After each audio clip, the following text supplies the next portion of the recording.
So you touched on it a little bit already, like you mentioned like Ed Sheeran, Coldplay, things like that. But I guess like who are your top three musical inspirations?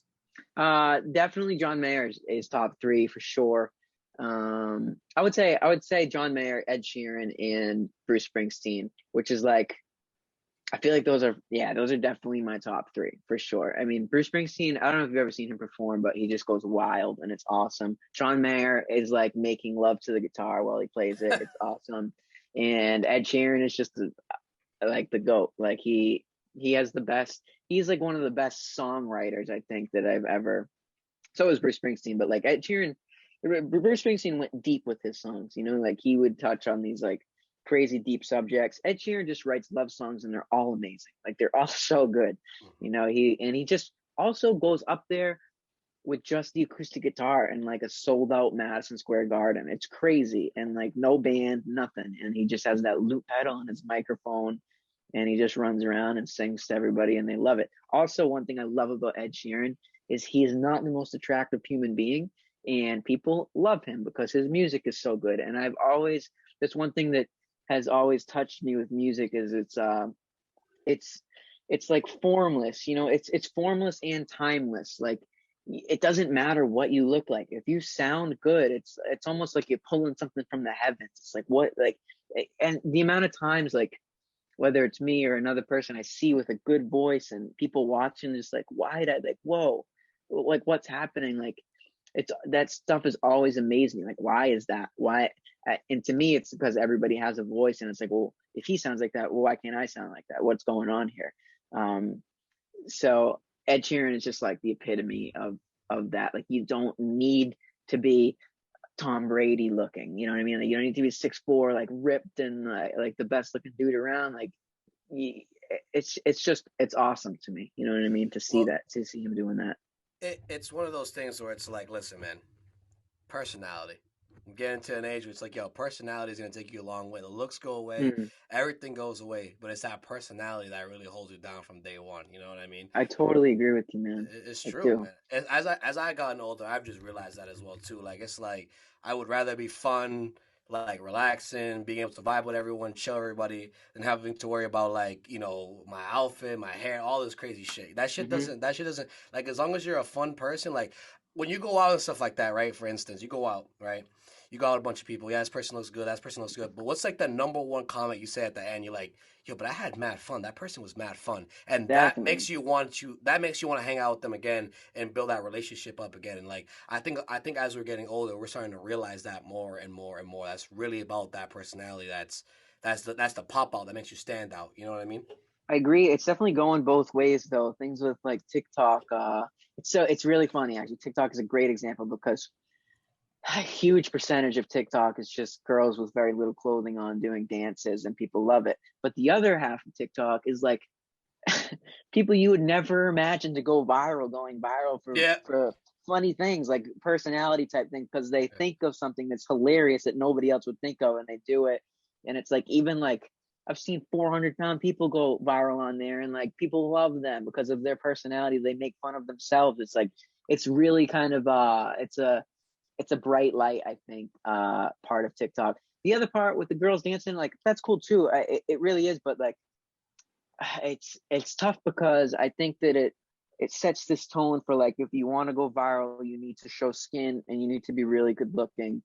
And it is definitely part of it's one avenue for going viral, but I think it's dangerous for young girls and even dudes like to rely on that. Mhm. And you know what I mean? I've always been cognizant of that and seeing it. I got a little sister and even myself, like where I'm trying to kind of go viral on things. It's like, and I'm a decent looking dude and I work out a lot, so I can always go that route. But it's like I'd rather go personality route. You know what I mean? Because I feel like it's more genuine than Mhm. just showing your body. Plus, I'm not a girl. Like people don't really care. You know what I mean? Hey, hey, Like, man, speak for yourself, man. I'm looking for those selfies. You know what I mean? Like, bro, listen, man, listen.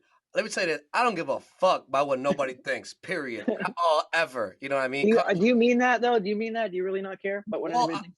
I Well, mean, I don't think people really mean that. no, no, There's always like a chord. There's always like a chord deep down inside that, like, yeah. if somebody strings that chord, you're gonna be like, what the fuck, Yeah, Mm. everyone has that. Like, when I mean that, that's like the bottom line of like my MO, of who I am as a person. You know what I mean? Like, don't get me wrong. There are some things that will tick me off. There are some things that will bother me, like any other human being. But what I'm saying is, for the most part, for the majority, I don't give a fuck. You know what I mean? Mm. Like, I really am, and I think Barbara is too. And I know, Austin, you behind the scenes right now. But like, we all don't really care about what other people think, man. Like, at the end of the day, we just are who we are, and we have fun. That's what real relay is all about. You know what I mean? And that's what we're trying to really spread, the message that we're trying to spread. You know, you don't have to be like Kylie Jenner. You know what I mean? Like, that doesn't matter. It's a matter, like, it's that personality, it's that vibe, it's that fun. That's what matters the most. You know what I mean? Yeah, I totally agree with you. I love that. I do. Dude, listen, man. I'm 200 pounds. You think I give a fuck about what anyone think? Absolutely not, bro. If that was the case, I'd be back in ground zero. Like, that shit don't matter to me, man. Like, keep doing your thing, bro. We love it. Everybody loves it, man. If they don't love it, they can suck my dick. That's all that matters. yo, Adam. Yeah, I'm super curious, man. So over quarantine, you've been working on these songs. yeah. Can you kind of like walk us through what this creative process looked like for you in making those 10 songs, and how you go Mhm. about making an original song? Yeah, yeah.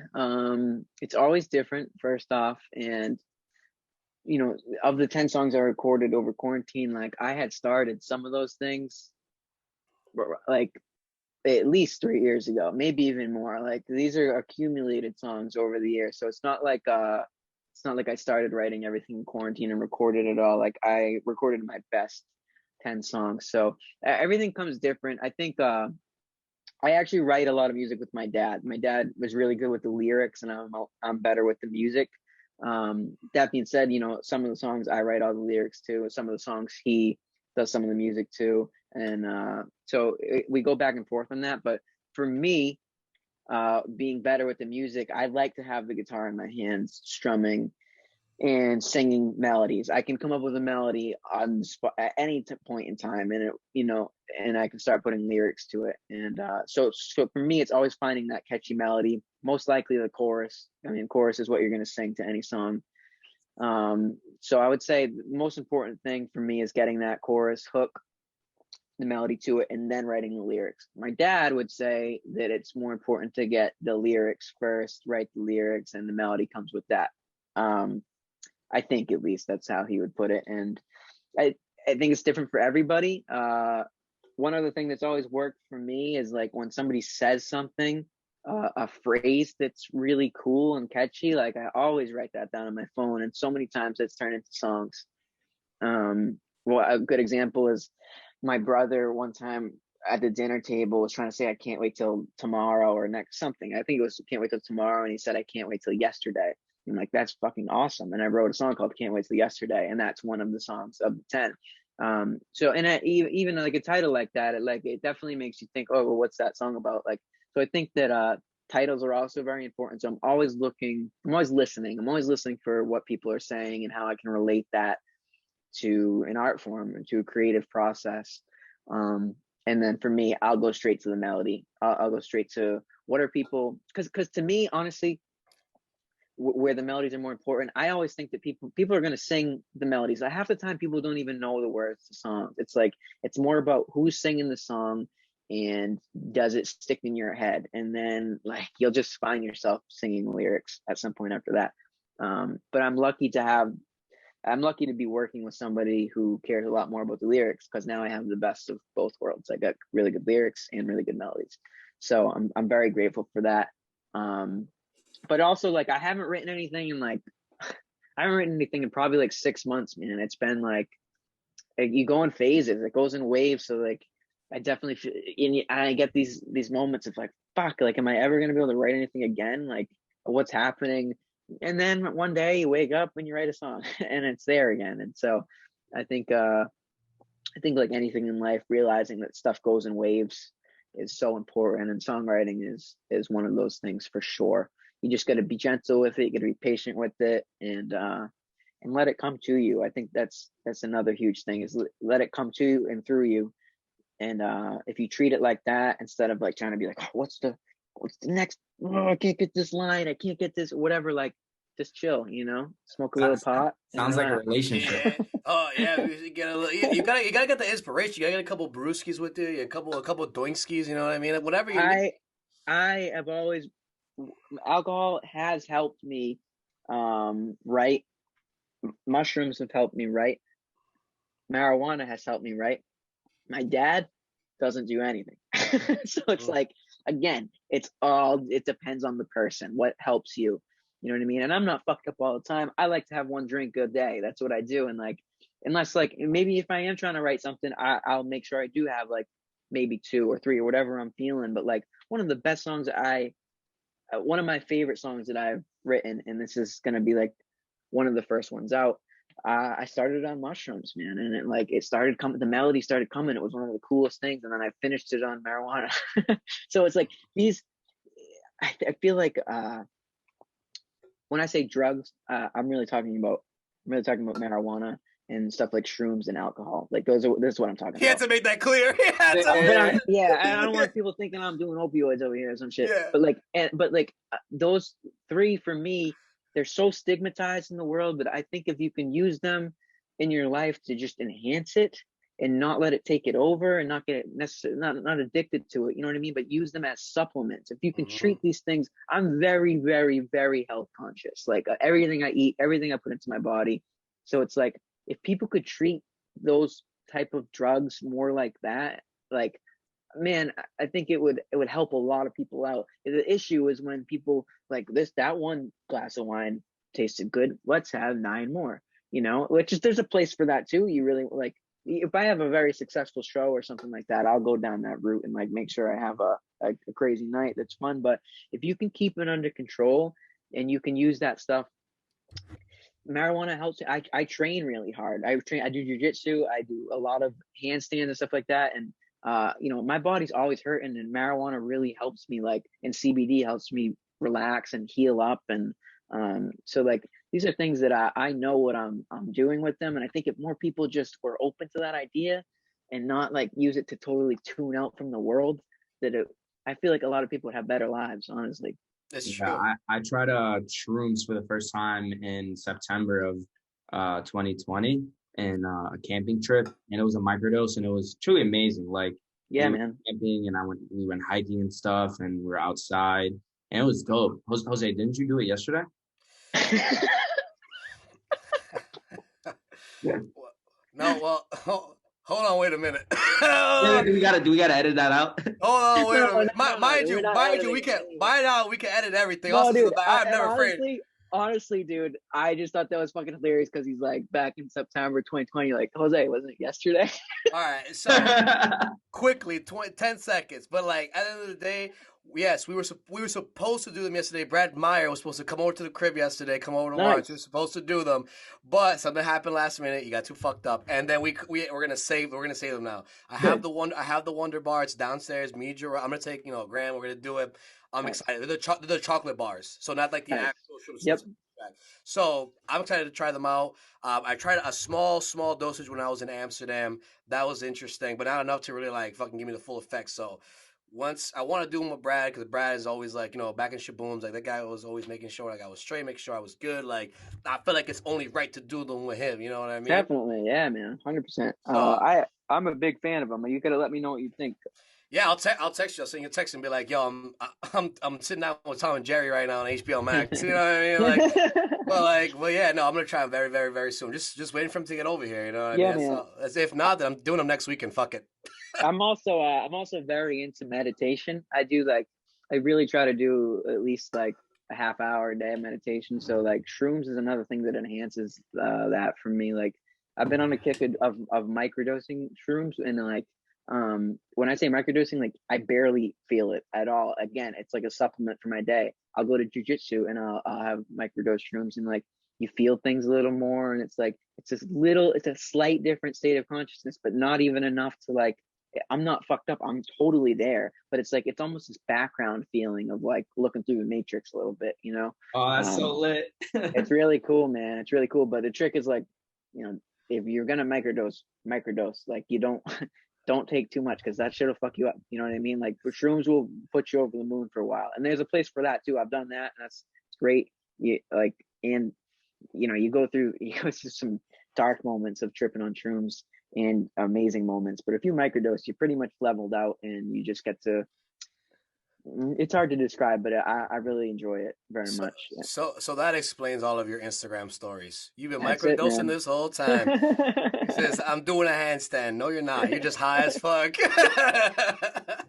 That's hilarious. Well, that was a good question because like I wondered, obviously as we said earlier, like you've been popping off, dude. Like I remember being in the sea. This is just off the record, like I remember being like in Seaport going to Lucky's and seeing you. I remember going to Cisco Brewers in the Seaport seeing you. You know what I mean? Like I remember going to these places and seeing you were, you were posting like your tour, essentially tour days. You were going everywhere, Pretty much. 70 plus. Like you were popping off before Yeah, COVID. man.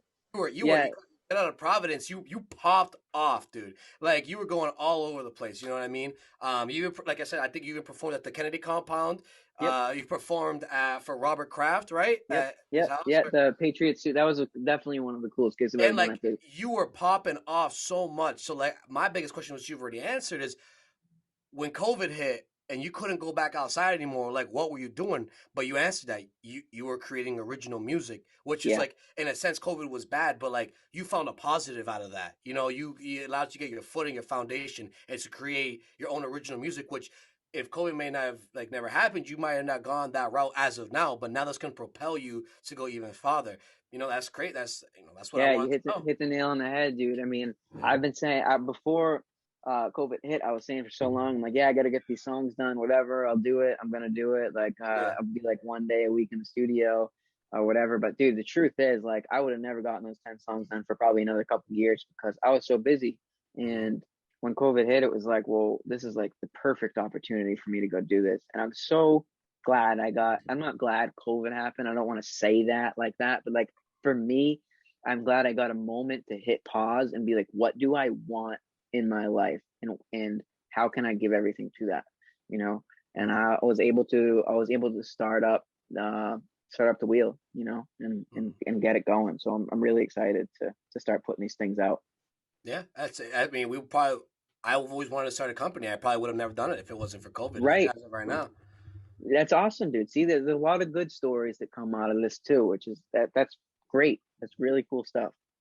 That's true. That's true. I Yeah. mean, Yo, Adam. So I know you said you performed for like the Pats and stuff. So like, how did those couple of deals come about? Like the Kennedy Compound one, Robert Kraft's Yep. house. How'd you get that to come to fruition?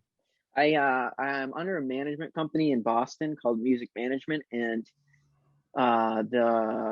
the Patriots one came from that. I remember I was on the way to a gig in Seaport, and my manager called me, and he's like, "Hey, I got a cool gig next Thursday, but you can't tell anybody about it." And I'm like, "All right, well, what is it?"